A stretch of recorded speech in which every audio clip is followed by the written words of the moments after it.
अगर मैं आपको बताऊं कि आप डॉक्टर बन सकते हो चाइना में पाकिस्तानी मेडिकल कॉलेजेस से 3 गुना सस्ती फ़ी के अंदर, बिना आइट्स के और बिना किसी एंट्री टेस्ट के, तो क्या आपके पेरेंट्स यकीन करेंगे? बहुत से लोग नहीं यकीन करेंगे क्योंकि चाइना का नाम सुनते ही सबसे पहले जहन में आता है कि यार चाइना है तो सब कुछ चाइनीज़ में होगा। नहीं, बिल्कुल नहीं।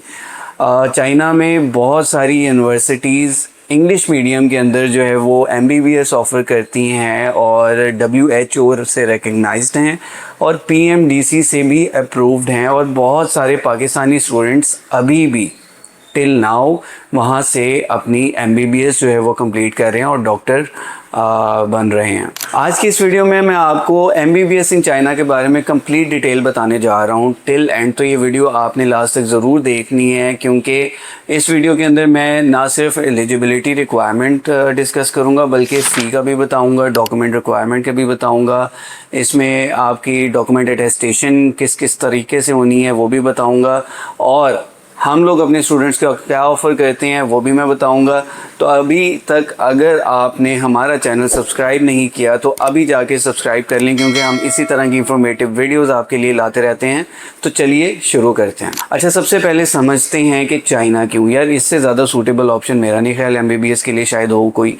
आपकी ये जो एजुकेशन, ये जो डिग्री आपको वहाँ से मिलने जा रही है, ये पूरे वर्ल्ड में रिकग्नाइज्ड है।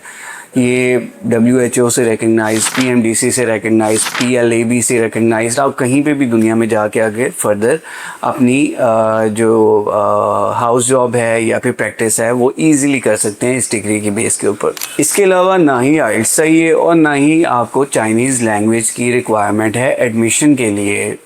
मतलब आपको सारी फैसिलिटीज़ मिल रही हैं। बस आपका अगर FSC आपने प्री मेडिकल किया हुआ है और डॉक्टर बनने का ख्वाब है तो इससे ज़्यादा प्रैक्टिकल और अच्छा ऑप्शन जो है वो शायद ही आपको कहीं और मिले। अच्छा जी, सबसे पहले हम बात करते हैं इसकी एलिजिबिलिटी रिक्वायरमेंट में मार्क्स की। अच्छा, अगर आपने FSC प्री मेडिकल किया हुआ है तो आपको जो मार्क्स की रिक्वायरमेंट है वो है जस्ट 60%। अगर आपके 60% मार्क्स हैं FSC प्री मेडिकल के अंदर तो आप एलिजिबल हैं अप्लाई करने के लिए।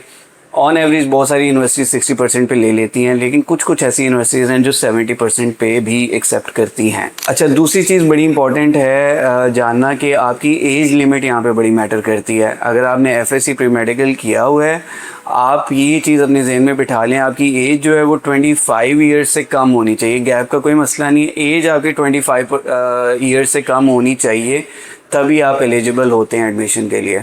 अच्छा, एक और इम्पॉर्टेंट चीज़ जो कि आपने अपने जहन में रखनी है वो ये है कि चाइना में 2 तरह की यूनिवर्सिटीज़ हैं। एक वो यूनिवर्सिटीज़ जो कि चाइनीज़ लैंग्वेज मतलब HSK रिक्वायर करती हैं, और दूसरी जो वो यूनिवर्सिटीज़ हैं जो HSK 4 मतलब चाइनीज़ लैंग्वेज एडमिशन के लिए रिक्वायर नहीं करती। मोस्टली स्टूडेंट जो पाकिस्तान से अप्लाई कर रहे होते हैं वो इन्हीं यूनिवर्सिटीज़ में करते हैं जहाँ पे एडमिशन के लिए HSK 4 की रिक्वायरमेंट नहीं होती, मतलब चाइनीज़ लैंग्वेज की रिक्वायरमेंट नहीं होती है। तो लेकिन ये at the end of the day आपकी मर्ज़ी होती है। आप जब रिसर्च कर रहे हैं अपने लिए इंस्टीट्यूट की, तो आपने जिस भी इंस्टीट्यूट में अप्लाई करना है आप उसकी रिक्वायरमेंट पहले जान लें। अच्छा जी, अब फ़ी का थोड़ा सा ब्रेक डाउन कर लेते हैं जी। फ़ी का अगर हम बात करते हैं लिविंग कॉस्ट प्लस फ़ी, ट्यूशन फ़ी की, यूनिवर्सिटी और आप किस इलाके में जा रहे हैं डिपेंड करता है। तो इसमें 2 तरह की यूनिवर्सिटीज़ होती हैं। कुछ यूनिवर्सिटीज़ सस्ती होती हैं, कुछ यूनिवर्सिटीज़ महंगी होती हैं, लेकिन एट लास्ट आप जिस भी यूनिवर्सिटी में जा रहे हो उसकी फ़ी पे डिपेंड करता है, किस एरिया में जा रहे हो वहाँ की लिविंग कॉस्ट पे डिपेंड करता है। अच्छा, यहाँ पे एक अच्छी बात यह है कि सेकंड ईयर से आप अपनी जो फ़ी है वो इंस्टॉलमेंट में भी पे करने का आपको ऑप्शन मिलता है कि आप इंस्टॉलमेंट में भी पे कर सकते हो अपनी फ़ीस, लेकिन पहले साल की फ़ीस आपको पूरी ही यहाँ से पे करके जानी होती है। अगले साल की फ़ी में आपको ये ऑप्शन मिल जाता है कि आप साल के अंदर अंदर इंस्टॉलमेंट के अंदर जो है वो पूरे साल की फ़ीस को पे कर सकते हो, जो कि आपके लिए काफ़ी इजी हो जाता है। अच्छा, अब लिविंग कॉस्ट की मैं साथ साथ बात करता जाऊँ तो लिविंग कॉस्ट जो है वो आप समझ लें कि जैसे पाकिस्तान में एक बंदे की रहने की कॉस्ट आती है एक ऑन एवरेज, आप समझ लें कि उतनी ही कॉस्ट चाइना में भी आपको बेयर करनी पड़ती है, या आप उससे कम भी कह सकते हो। ऑलमोस्ट 15 से 20 हज़ार पर मंथ आपका जो है वो ख़र्चा होता है वहाँ पे। एकोमोडेशन, खाना पीना और अपने आप को मैनेज करना, वहाँ पे 15 से 20 हज़ार में आप इजीली मैनेज कर लेते हो। अच्छा, मैं अकोमोडेशन की साथ साथ बात करता चलूँ तो मैं देख रहा था कि चाइना में आपको इतनी मज़े की और इतनी ज़बरदस्त अकोमोडेशन मिलती है। इसमें आप शेयर्ड रूम भी ले सकते हो और सिंगल रूम भी ले सकते हो। अटैच वॉशरूम मिलते हैं आपको, क्लीन और सिक्योर एनवायरनमेंट मिलता है, एयर कंडीशन रूम्स मिलते हैं। अगर मैं खाने पीने की वहाँ पे बात करूँ तो बहुत सारे लोगों को प्रॉब्लम होती है कि यार हलाल फूड मिलता है या नहीं। बिल्कुल मिलता है वहाँ पे। उन्होंने पाकिस्तानी और तुर्किश शेफ़्स को स्पेशली रखा हुआ है वहाँ पे हलाल फूड बनाने के लिए, तो आपको हलाल फूड की बिल्कुल भी टेंशन नहीं होने वाली वहाँ पर। अच्छा, इसके साथ साथ मैं आपको एक और पॉइंट बताता जाऊँ। स्पाउस के बारे में काफ़ी ज़्यादा लोगों का क्वेश्चन होता है कि यार स्पाउस लेके जा सकते हैं साथ या नहीं।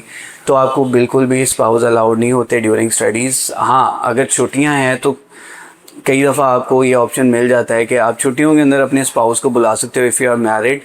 तो नॉर्मली एफएससी वाले स्टूडेंट्स मैरिड होते नहीं हैं, लेकिन इन बहुत रेयर केसेस के अंदर अगर आप मैरिड हैं तो आप छुट्टियों के अंदर अपने स्पाउस को अपने ख़र्चे के ऊपर बुला सकते हैं। और जैसे छुट्टियां ख़त्म होंगी तो स्पाउस को वापस आना पड़ेगा, जाहिर सी बात है। छुट्टियां गुजारने के लिए आपका स्पाउस वहाँ पे आ सकता है। जी, तो इस सेक्शन में हम डिस्कस करेंगे अब डॉक्यूमेंट्स के बारे में। अच्छा, डॉक्यूमेंट्स को मैं दो फेजेस के अंदर डिवाइड कर रहा हूँ। एक वो फ़ेज़ के जो एडमिशन के लिए आपको डॉक्यूमेंट्स रिक्वायर्ड हैं, और दूसरा फ़ेज़ वो कि जो आपको वीज़ा के लिए डॉक्यूमेंट्स रिक्वायर्ड होंगे। अच्छा, एडमिशन के लिए बहुत ही सिंपल रिक्वायरमेंट है डॉक्यूमेंट्स की। आपको मैट्रिक का रिज़ल्ट, इंटरमीडिएट का रिज़ल्ट, आपका पासपोर्ट और आपकी एक रीसेंट पिक्चर, ये आपके पास डॉक्यूमेंट्स होने चाहिए और आप एडमिशन अप्लाई कर सकते हो और आपको एडमिशन हो जाता है। और मज़े की बात यह है कि एडमिशन के लिए आपको डॉक्यूमेंट की अटेस्टेशन करवाने की भी कोई ज़रूरत नहीं है। अच्छा, अब वीज़ा के लिए कौन कौन से डॉक्यूमेंट्स आपको रिक्वायर्ड हैं उसका ब्रेकडाउन, ये थोड़े से ज़्यादा डॉक्यूमेंट्स हैं वो मैं आपको बताता चलूँ। सबसे पहले ब्लड रिपोर्ट्स और चेस्ट एक्सरे चाहिए आपको, मेडिकल फिटनेस प्रूव करनी होती है। उसके बाद दूसरे नंबर पे पुलिस कैरेक्टर सर्टिफिकेट रिक्वायर्ड है। पाकिस्तान में ये ईज़िली मिल जाता है लोकल पुलिस स्टेशन से। तीसरी है बैंक स्टेटमेंट। चौथी है बैंक मेंटेनेंस लेटर।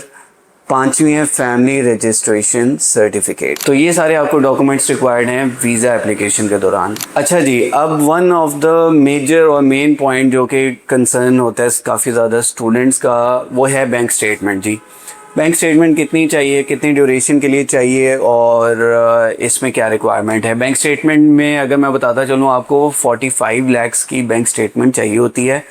आपका जो अकाउंट है वो 6 महीने पुराना होना चाहिए। और एक और चीज़ ये है कि आपका फैमिली रजिस्ट्रेशन सर्टिफिकेट के अंदर जिस भी बंदे का नाम लिखा हुआ है उनमें से किसी भी बंदे का आप अकाउंट यूज़ कर सकते हो। 6 महीने पुराना अकाउंट होना चाहिए। आपका जो क्लोजिंग बैलेंस है वो 45 लाख होना चाहिए। ज़रूरी नहीं पूरे 6 महीने आपने 45 लाख रखा होना चाहिए। क्लोजिंग बैलेंस 45 लाख हो, लेकिन आपने जब स्टेटमेंट प्रोवाइड करनी है तो वो पूरे 6 महीने की निकाल के देनी है।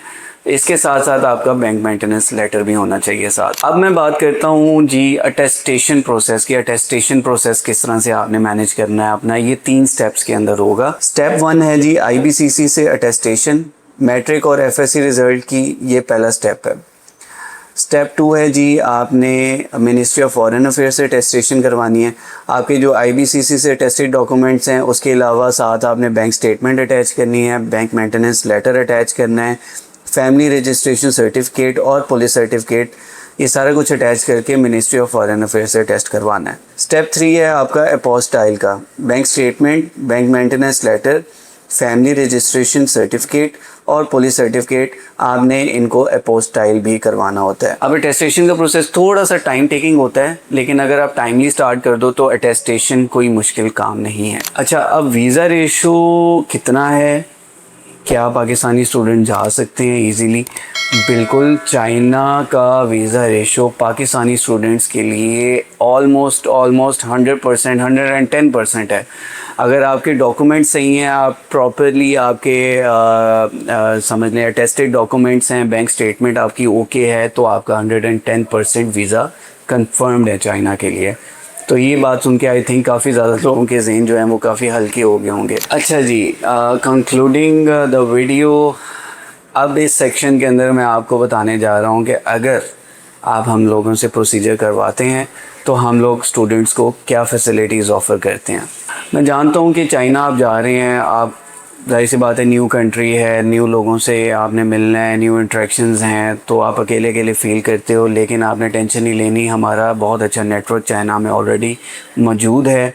आपको एयरपोर्ट से पिकअप करने के लिए स्पेशल हमारी कन्वेंस आएगी। अगर आप एक बैच में जा रहे हैं तो आप पूरे बैच को पिकअप करेंगे, या फिर अगर आप सिंगल भी जा रहे हैं वहाँ पे तो आपको पिकअप करने के लिए वहाँ पे बंदा मौजूद होगा ऑलरेडी। उसके बाद यूनिवर्सिटी में क्लियरेंस का प्रोसेस बड़ा एक हेक्टिक होता है। स्टूडेंट्स कंफ्यूज होते हैं कि कहाँ जाके करना है, क्या करना है, तो वो भी हमारा सरदर्द है। हमने आपको लेके जाना है यूनिवर्सिटी में। क्लियरेंस और जो इनरोलमेंट वगैरह सारा कुछ वो स्टेप्स हम लोग आपके साथ मिलके करवाएंगे। इसके अलावा आपका जो पहला खाना है वो हमारी तरफ से होगा वहाँ पर, क्योंकि वहाँ पे आपको ज़ाहिर सी बात है, आप नए हैं, आपको नहीं पता कि कहाँ से मिलना है खाना, क्या करना है, क्या करना है। ईच एंड एवरीथिंग जो है वो वहाँ पे हमारे रिप्रेजेंटेटिव्स आपको गाइड करेंगे। उसके अलावा आपकी हॉस्टल के अरेंजमेंट्स और फीस सिम कार्ड भी आपको हम लोग देंगे, क्योंकि ज़ाहिर सी बात है आप वहाँ पे अकेले हैं, तो आपका साथ कौन है?